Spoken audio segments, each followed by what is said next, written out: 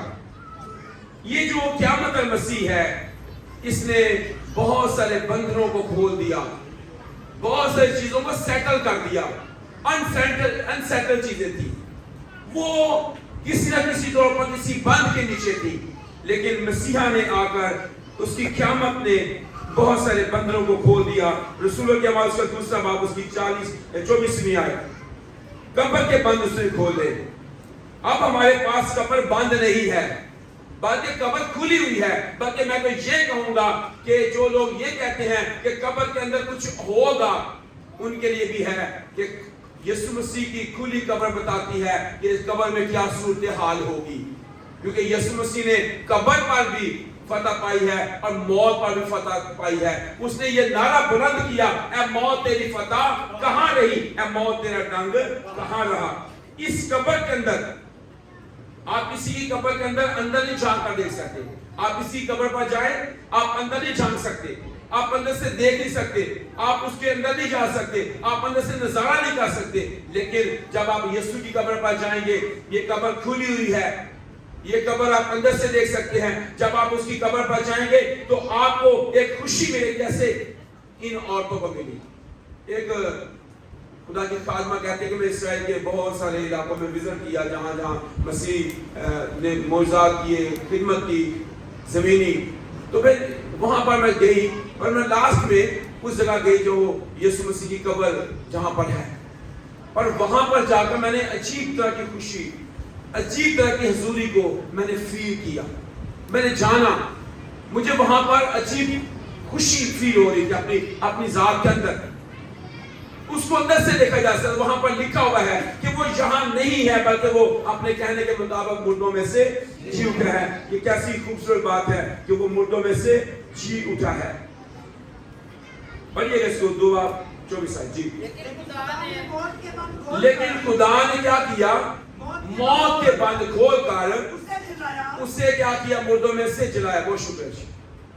یسوع مسیح کو موت کے بند کھول کر مردوں میں سے جلا دیا. آج بہت سے لوگ موت کے بندھنوں کے نیچے ہیں, لیکن یسوع نے موت کے بند کھول دیے اور وہ زندہ ہو گیا. ایک اور جگہ دیکھیے, لوکا کی انجیل اس کا 24واں باب اس کی 32 آیت, کہ اس نے نوشتے کھول دیے. جو نوشتے بند تھے وہ کھولے. جی, انہوں نے آپس میں کہا, جب وہ کیا کر رہا تھا, جب وہ راہ میں ہم سے باتیں کر رہا تھا اور ہم پر نوشتوں کا بھید کھول رہا ہے. جو بھید میں تھے نوشتے, یسوع نے وہ نوشتے کیا کر دیے, کھول دیے. نوشتے کھولے, اس نے نوشتوں کو پورا بھی کیا. تو کیا کہتا ہے, ایک اور جگہ دیکھیے گا, لوکا کی انجیل کے 24ویں باب کی 16 آیت 31 آیت. جی 16 اور 31. لیکن ان کی آنکھیں بند کی گئی تھی. پہلی بات میں ہمیں دیکھا کہ موت کے بند کھول دیے. دوسری بات میں ہمیں دیکھا کہ اس نے نوشتے کھول دیے. نوشتے کھول کر ہم کو بتایا کہ اس کے حق میں کیا کیا کہا گیا تھا, کیا کیا لکھا ہوا ہے, وہ سارے بند اس نے کھول دیے. اور اب اس نے کیا لکھا ہے, ان کی آنکھیں بند کی گئی. بند کی گئی تھی. حوالہ. لیکن ان کی آنکھیں بند کی گئی تھی. بہت شکریہ جی. پھر اس کی آپ پڑھیے گا 31 آیت. جی, اس پر ان کی آنکھیں کھل گئیں. ان کی آنکھیں کھل گئیں. آج بھی بے شمار مسیح ایسے ہیں جن کی آنکھیں بند ہیں, جو نوشتے ان پر بند ہیں. وہ جان نہیں سکتے ہیں کہ کیسے یہ نوشتہ اس کے حق میں لکھا ہوا ہے اور وہ پورا ہوگا. آج بہت سارے لوگ ہیں, جب پولس کا انتخاب مسیح نے کیا تو اس کے بارے میں بڑا واضح لکھا ہے کہ تو ان کی آنکھیں کھول دے گا. آج بہت سے لوگ گناہوں میں پڑے ہوئے ہیں, ان کی آنکھیں بند ہیں. یسوع ان کی آنکھیں بھی کھولنا چاہتا ہے تاکہ وہ مسیح کو دیکھ سکیں کہ اس نے ان کے لیے جان دی ہے. ان کے گناہوں کے بدلے, قصوروں کے بدلے میں وہ مصلوب ہوا ہے.